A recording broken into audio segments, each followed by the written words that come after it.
말씀은 로마서 12장 18절 말씀입니다. 로마서 12장 18절, 우리 한 절 말씀인데요, 같이 한 번에 같이 읽도록 하겠습니다. 시작. 할 수 있거든 너희로서는 모든 사람과 더불어 화목하라. 아멘. 오늘 갈등을 대하는 세 가지 반응, 세 가지 자세에 대해서 함께 살펴보기 원합니다. 아마도 오늘 얼핏 보니까 오전에도 선물을 전달받지 못했던, 그리고 이제 자녀 가정이 조금 결석도 하셨던데, 어버이 이제 날을 며칠 지냈고, 그래서 가정의 달이라서 여러 또 가정들이 또 다른 쪽으로도 간 가정들도 있을 것 같습니다. 또 가족과 함께하는 시간이 또 의미가 있기 때문에 이제 그럴 것입니다. 오늘 우리는 갈등 관리 시리즈 두 번째로, 우리가 이 갈등이 주어지면 갈등에 대하여 어떻게 반응할 것인가 라고 하는 부분에 대해서 함께 살펴보기를 원합니다. 이 갈등이 뭔지를 말씀드렸죠. 등나무 넝굴과 칡나무 넝굴이 함께 타고 올라가는 게 갈등이고, 이 갈등을 잘 관리하고 잘 풀어내야 되는데, 성경은 단순히 어떤 기질의 문제, 어떤 태도의 문제, 이해관계나 성격 차이의 문제가 아니라 영적인 부분으로 갈등의 문제가 풀어져야 된다, 이렇게 보는 것입니다. 그래서 이 갈등이 있는 것은 어떤 의미에서 당연하고, 그리고 우리가 이 갈등을 그냥 내가 교양만 있으면, 우리 남편만 바뀌면, 우리 아내만 바뀌면, 자녀가 태도가 달라지면 이 갈등 문제가 쉽게 해결될 거다라고 생각하면 안 되고요. 이 갈등은 믿는 사람 가운데도 얼마든지 있을 수 있고, 신앙의 문제에, 그리고 더 깊은 어떤 인생의 문제 속에 놓여 있기 때문에 이 갈등을 잘 관리하고 갈등에 대해 잘 반응을 하는 게 우리의 삶을 획기적으로 비약적으로 바꾸어 줄 수 있습니다. 오늘 우선은 제가 여러분에게 문제를 드릴 테니까 문제에 반드시 대답을 하면은 좋겠습니다. 이게 갈등과 이런 걸 이제 두려워하기 때문에 대답을 숨기려고 하는 경향도 우리에게 많은데, 세 개 중에 하나를 선택을 하십시오. 좋든 나쁘든. 근데 진짜 한번 해보세요. 여러분, 셋 중에 하나를 해야 됩니다. 교회 봉사 중에 다른 성도와 심각한 의견 충돌이 발생해서 감정이 상했습니다. 당신의 첫 번째 반응은 무엇입니까? 첫 번째 반응입니다. 나중에 기도하고 하지 말고 첫 번째 반응. 교회에서 봉사하다가 갈등이 생겨가지고 마음이 상했을 때 첫 번째 반응인데, 첫 번째 1. 문제가 커지는 것이 싫어서 아무렇지 않은 척 피하거나 모임에 나가지 않는다. 1번입니다. 여러분, 제가 세 개 말하고 나면 반드시 하나의 대답을 해보세요. 그래야 발전이 되기 때문에. 자, 2번. 내 의견의 정당함을 증명하기 위해서 강하게 반박하고 다른 사람들에게 내 입장을 호소한다. 2번입니다. 2번. 그 다음에 3번은 뭔가 하면 감정을 가라앉힌 뒤 기도하고 상대방과 단둘이 만나 오해를 풀고 타협점을 찾는다. 여러분, 우리가 이게 결론이라는 걸 아는데, 첫 번째 반응이 나는 어떤 사람인가? 첫 번째, 거기에 대해서 모른 척하고 문제를 키우기 싫어서 회피하고 피한다? 아니면은 거기에 대해서 나의 정당성을 이야기한다? 아니면은 나는 감정을 가라앉히고 기도하여 그것을 상대방과 잘 풀어간다. 자, 이제 대답을 해봅시다. 1번, 나는 갈등을 피하기 위해서 아무렇지도 않게 피하고 그 자리를 떠난다. 자, 손 들어보세요. 얼마든지 손 들어보세요. 자, 손을 내리세요. 2번, 내 의견의 정당성을 증명하기 위해서 반박하고 내 입장을 강하게 호소한다. 손 들어보세요. 몇 분 계실 건데? 뭐 어때요? 우리가 다 어느 정도의 선에 있거든요. 자, 손 내리세요. 손 내리세요. 그 다음에 정대환 교사는 뭐 화평의 사람이라면서 왜 이번에는 손 들어요? 그냥 웃자고 한 겁니다. 근데 3번, 감정을 가라앉히고 기도한 후 상대방과 단둘이 만나 오해를 풀고 타협점을 찾으려고 한다. 손 들어보세요. 몇 분 계시네. 한 절반은 손 안 들었습니다. 이런 것 같기도 하고 저런 것 같기도 하고. 우리는요 100%가 없어요. 완전히 이렇지도 않고 완전히 이렇지도 않거든요. 화면을 한번 보여주십시오. 여기 보면 켄 산데라고 하는 이분이 만든 미끄러운 비탈길이라고 하는 갈등 대처의 모형이 있습니다. 미끄러운 비탈길. 그래서 여기서 왼쪽으로 미끄러지면 도피하는 거고요.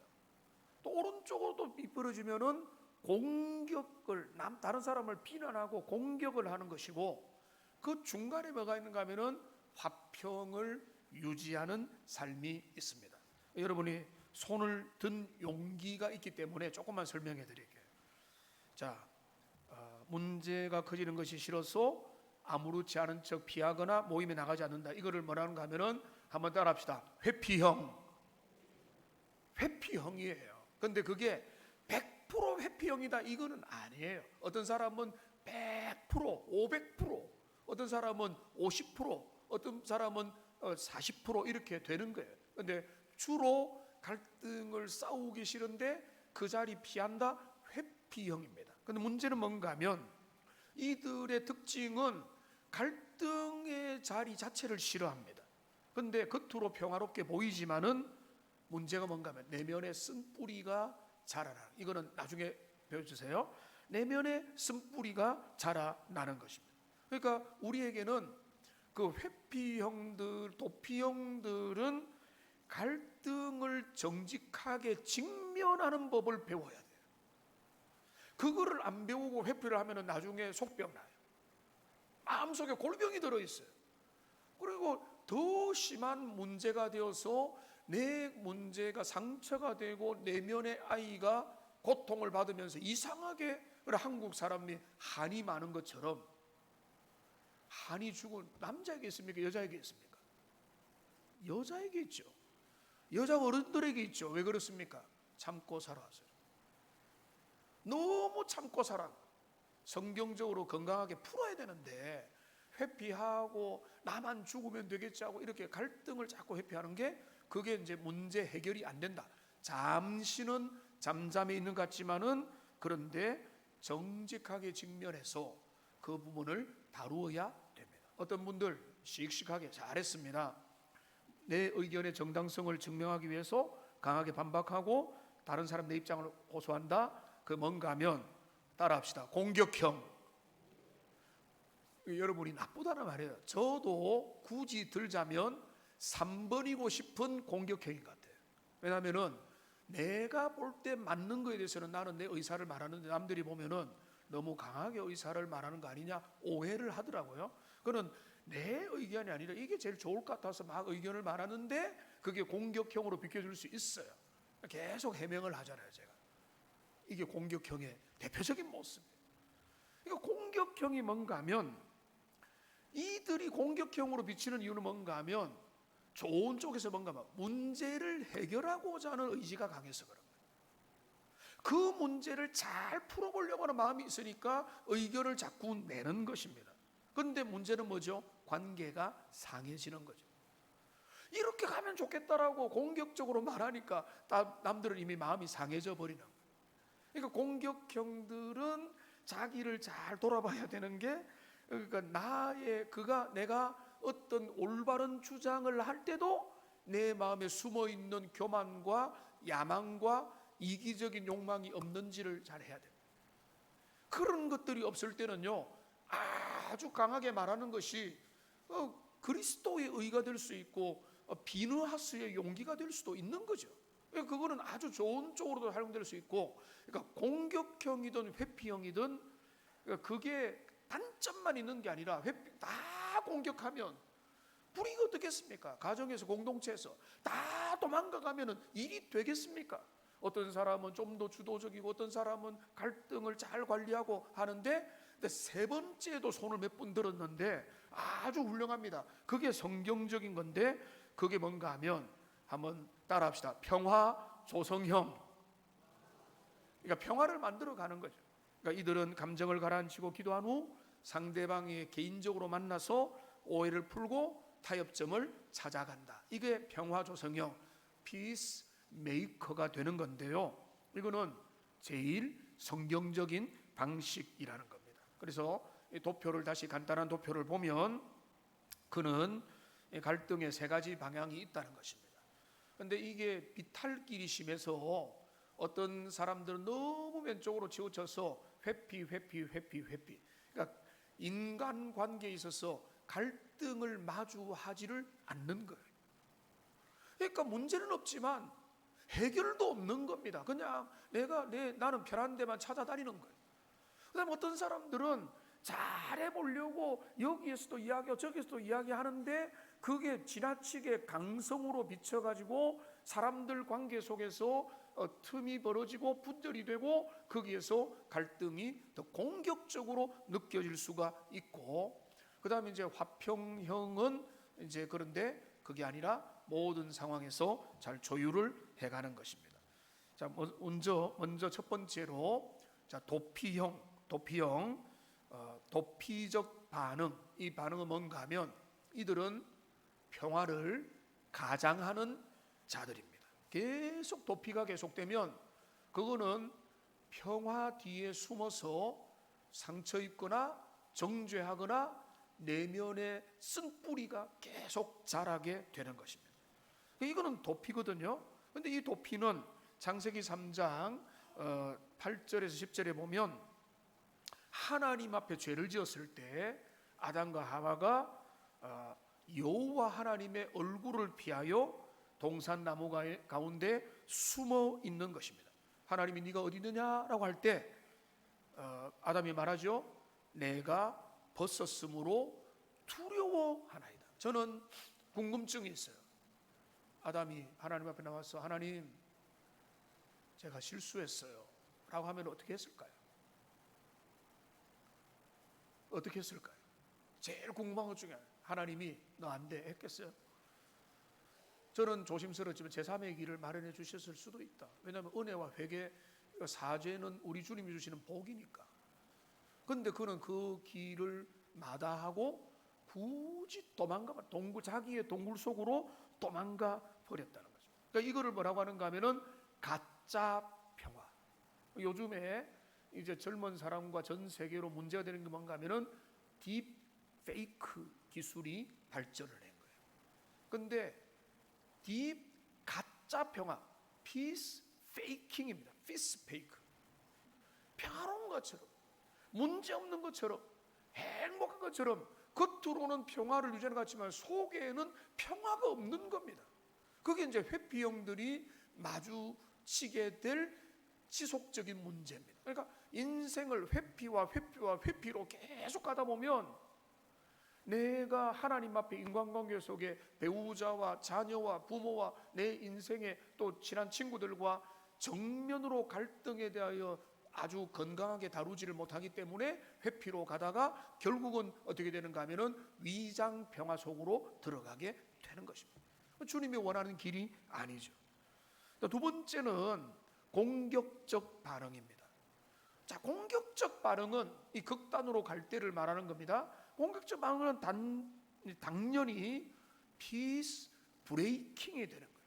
평화 파괴자. 여러분, 전 세계에서 평화를 유지하는 군대를 뭐라고 합니까? 평화 유지군이라고 하죠. 피스 키퍼라고 하거든요. 그런데 평화를 유지하기는커녕 평화를 깨뜨리는 거예요.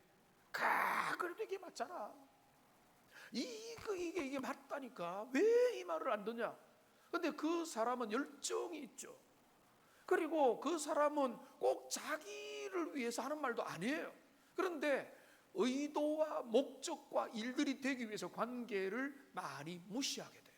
그러면 남들은 어떻게 됩니까? 그런 일이 계속되면은 말은 맞아도 그 말을 안 들어요. 왜요? 이유는 인간은 논리적이지 않거든요. 기분이 나빠서 안 듣는 거예요. 내가 너 도와주기 싫다 이거예요. 원래 그러면 안 되잖아요. 우리는 기분이 나쁘더라도 좋은 일에 힘써야 되는데 나는 그 일에 협조 안 해. 이렇게 되는 거예요. 그게 사람의 감정적인 동물이니까 그렇게 이제 가는 것입니다. 그러니까 너무 공격적으로 공격적인 분위기가 있고 이 말이 맞잖아, 저 말이 틀리잖아, 내 의견이 옳잖아 이렇게 목소리가 커지는 만큼 도망가는 사람들이 늘어나요. 옆에 있었다가는 안 되겠다 이렇게 되는 겁니다. 이게 공격형. 근데 이 공격형이 우리한테 회피형 아니면 공격형이 어느 정도 다 있을 거예요. 저는 아무리 봐도 회피형보다는 어떤 의미에서는 회피할 때도 많이 있어요. 아, 이거는 눈 감아두자, 이거는 접어두자, 이거에 대해서는 내 의견을 말할 필요가 없을까 목회하면서 많이 있습니다만 원래 저 성향은요 공격형에 어느 정도 있을 거예요. 그런데 중간으로 조금씩 오고 있겠죠. 그런데 우리는 둘 중에 하나라는 거예요. 근데 공격형은 야고보서 4장 1절에서 2절. 자, 화면에 보면 이게 지난번에 우리가 다루었던 거잖아요. 너희 중에 싸움이 어디로부터, 다툼이 어디로부터 나느냐? 너희 지체 중에 있는 싸우는 정욕. 제가 이거 힘주어 강조했잖아요. 너희 안에 있는 정욕인데 그 정욕이 너희가 주변에 시비를 걸도록 만든다는 거예요. 그러니까 그 정욕이 일어나니까 내 뜻대로 말이 많아, 내 뜻대로 따라와, 무조건 따라와, 그 일대로 하자 이렇게 되는 거예요. 근데 다시 말하지만 그 말이 꼭 틀리지는 않았지만은 그렇게 가는 순간 이미 분위기는 썰렁해져요. 이미 많은 관계는 뒤틀어졌는데도 그래도 지구는 돌지 이러면서 무조건 가자 이렇게 가는 게 지나친 공격형의 모습이 되는 것입니다. 그러니까 이들은 어떻게 하는 줄 아세요? 말과 행동으로 상대를 비난합니다. 내 말을 들었어야 된다, 내 의견이 옳다고. 그리고 그들이 끝까지 가면은 저는 진짜 이해가 안 되는데요, 심한 경우에는 법적인 소송이나 영적인 물리적인 살인과 같은 폭력의 자리까지 갑니다. 왜냐하면 억울하니까, 내 말을 들어야 되니까 법의 도움을 받고 막 살인까지 하는 그 심한 공격형으로 가는 게 뭡니까? 내 말을 강조하기 위해서 그렇게 되는 것입니다. 그거는 당연히 관계 평화를 깨뜨리고 그리고 우리의 모든 어떤 공동체의 어떤 분위기를 해치는 거죠. 그러니까 목소리가 너무 큰 분들은 목소리를 낮춰야 돼요. 내 목소리가 과연 함께 하는 그 분위기를 얼만큼 유지할 수 있는가를 생각을 해야 됩니다. 그다음에 세 번째 성경적 반응이 이제 오늘 있는데 그는 바로 뭔가 하면은 화평케 하는 반응이라고. 그는 피스 메이커, 평화를 만드는 것, 진짜 평화를 만들어내는 것입니다. 그러니까 여기에서는 다른 사람의 죄를, 허물을 간과하는 것입니다. 여러분 잠언에 뭐라고 했습니까? 허물을 한 번 말한 사람은 괜찮은데 연이어 말하는 사람은 너를 망치는 자다, 이간하는 자다, 그 사람 멀리하라 했잖아요. 그런데 허물을 덮어주기는커녕 계속 덜추어내는 사람은 평화 파괴자가 되는 것입니다. 가정도 그렇고 옆에서 뭐 일러 바치는 사람도 그렇고 이 사람의 흉보는 걸 계속하는 것은 그거는 평화 파괴자가 되는 것입니다. 화해를 주선하고 서로 양보하기를 원하고 다 이루고 이렇게 하고 또 내가 옆에서 내 비용을 들여서 시간을 들여서 서로가 마음을 맞출 수 있도록 손을 잡을 수 있도록 도와주는 것, 이게 바로 화해의 중재자가 되는 것입니다. 마태복음 5장 9절 말씀 같이 한번 화면에 보고 읽어보겠습니다. 화평하게 하는 자는 복이 있나니 그들이 하나님의 아들이라 일컬음을 받을 것이며. 여러분 여기 이 구절을 잠시 보시면 우리는 모두가 하나님의 자녀입니다. 그런데 여기 뭐라고 하는 거? 화평케 하는 자가 하나님의 아들이라고 인정을 받게 된다는 것입니다. 여러분, 제가 오늘 정재일 장로님이 전도를 한 분 해왔어요. 근데 30대 초에 결혼한 지 1년 된 남자입니다. 근데 같이 만나서 격려하고 너무 좋다고 하면서 제가 부드럽게 하기 위해서 교회에 처음 왔다는 거예요. 그럼 제가 갑자기 생각나서 그 형제에게 말했습니다. 교회 처음 온 이유가 그 사장님의 인상이 좋아서 그렇죠 라고 하니까 그 고객이거든요. 당연하다고 그렇게 말을 하는 거죠. 내가 만났던 그 가게의 사장님이 내 마음에 드니까 그분 따라 교회 한번 가고 싶다 이 생각이 든 것입니다. 근데 그게 바로 이 본문의 의미가 되는 거예요. 원래 우리는 다 하나님의 자녀예요. 근데 세상 사람이 볼 때 저분은 싸워야 되는데 안 싸우네. 자기 주파를 두드려야 되는데 그렇게 안 하네. 다른 사람을 챙기네. 저 사람은 우리 과가 아니야 이렇게 되는 거예요. 이게 이 본문의 의미가, 너희가 이 땅에서 화평의 추구자가 되고 세상에 사랑을 전하고 은혜를 전하는 그 역할을 감당할 때 세상 사람들은 너희를 보고는 하나님의 자녀답구나라고 인정을 하게 된다, 그런 의미가 되겠습니다. 다음 그림을 보면 이거 전체 정리가 되는 그림을 하나 띄워주세요. 정리를 하면, 우리가 우리의 갈등에 자꾸 도피를 하게 되면 거기는 가짜 평화, 위장 평화, 관계는 단절됐지만은 아무렇지 않은 것처럼 지속만 되는 그런 어떤 위장 평화가 되고 내 안에 쓴뿌리가 계속해서 치료가 안 되는 것입니다. 그러니까 이 도피도 정답이 아니에요. 힘이 없으니까 도피하고 그냥 싸우기 싫으니까 도피하지만은 그것도 정답이 아니고, 공격적으로 나가면 어떻게 되는가 하면 그 관계가 파괴가 되고 관계에 파열음이 일어나게 되고 공동체도 분위기가 안 좋아지죠.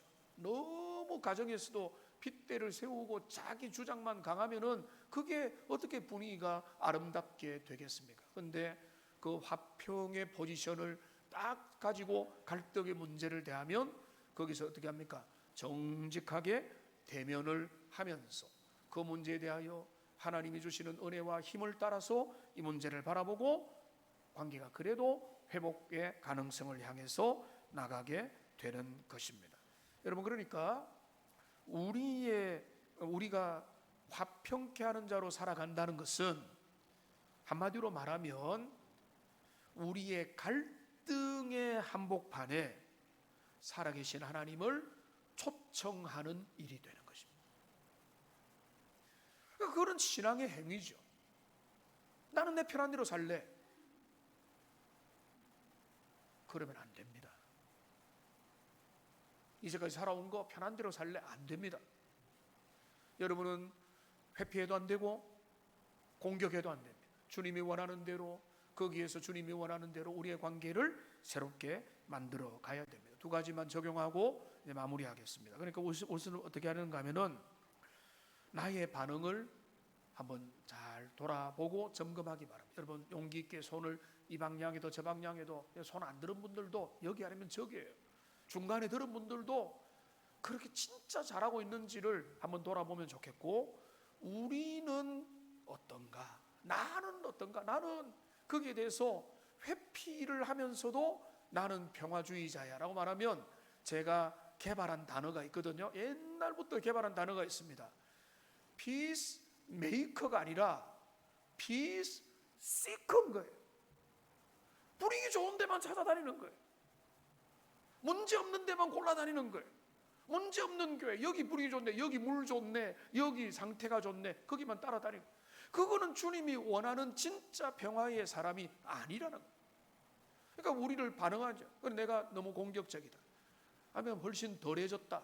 그러면은 그 부분에 대해서 나는 내가 정말로 좋은 일을 위해서 하는데 내가 의문이 생기고 자꾸 분노하게 되고 어떤 목소리가 커져가게 되는지, 그거를 돌아보면서 중요한 거는 나는 지금 어떤 길을 가고 있나. 여러분, 오후 예배니까 편하게 말씀드리겠습니다. 목사가 좋은 거는 말씀 앞에 계속 서다 보니까 조금이라도 그 방향으로 계속 가게 된다는 겁니다. 그게 최고의 장점이에요.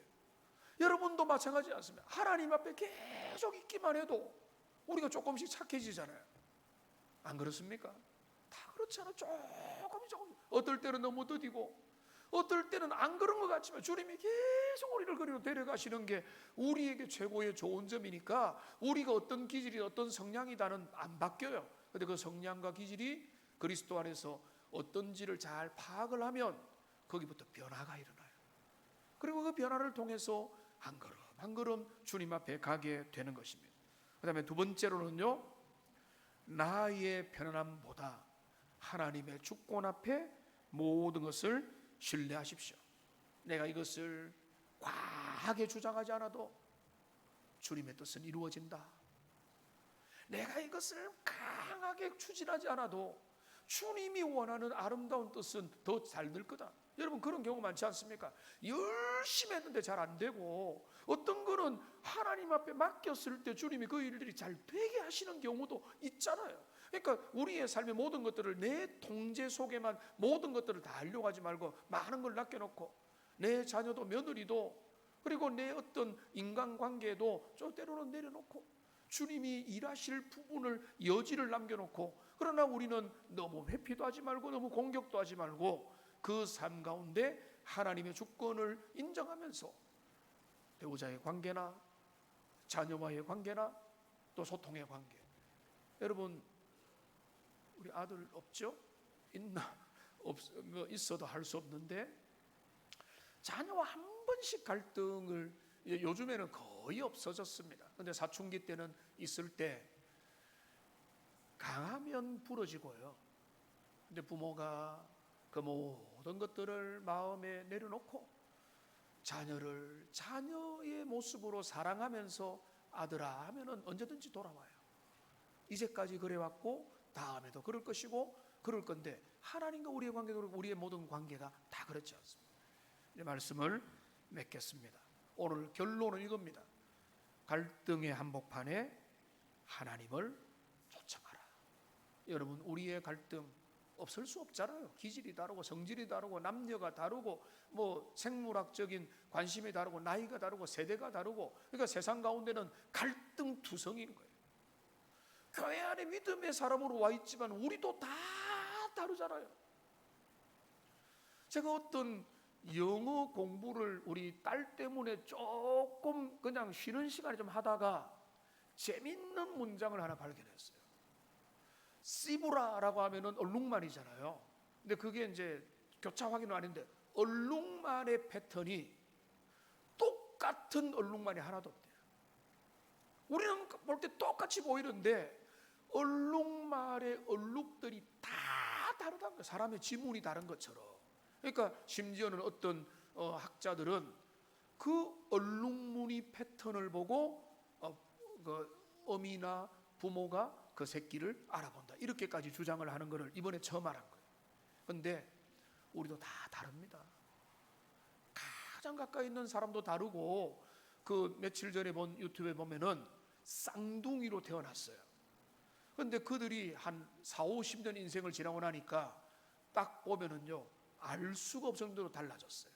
일란성 쌍둥이로 어릴 때는 누가 누군지 구별도 못했지만은 시간이 지나고 나니까 완전히 달라진 모습을 보고는 야, 삶이 그렇게 중요하구나. 근데 우리가 그만큼 다르다는 거예요. 다르기 때문에 갈등이 있죠. 의견 차이가 있어요. 뭘 하자 할 때도, TV를 어디 걸자 할 때도 여기 걸자 저기 걸자 이기 걸자 저기 걸자 다 생각이 달라요. 근데 그거는 왜 그럴까가 아니에요. 다른 겁니다. 입장이 다른 겁니다. 근데 그거는 뭐 하면 되는가 하면 조율만 잘하면 돼요. 관계를 깨뜨리지 말고 아름답게 잘 조율해야 돼요. 그래서 우리가 이 결론이 뭔가 하면 우리의 갈등은 없을 수 없지만 그걸 성경적인 방법으로 풀어가자는 거예요. 회피도 하지 말고 너무 공격도 하지 말고 화평의 사람으로서 갈등의 당사자들을 잘 생각하면서 우리가 믿음으로 은혜로 겸손함으로 용기를 가지고 이 갈등들을 잘 풀어내어서 우리는 갈등의 중재자 또 아름다운 화평의 화해의 추구자가 되어서 주님이 원하는 대로 가정에서, 여러분의 공동체에서, 우리의 관계에서 갈등을 잘 해소해 나가는 멋진 하나님의 사람들, 하나님의 아들이라 일컬음을 더 많이 받는 주님의 자녀들이 다 되시기를 주님의 이름으로 축복합니다.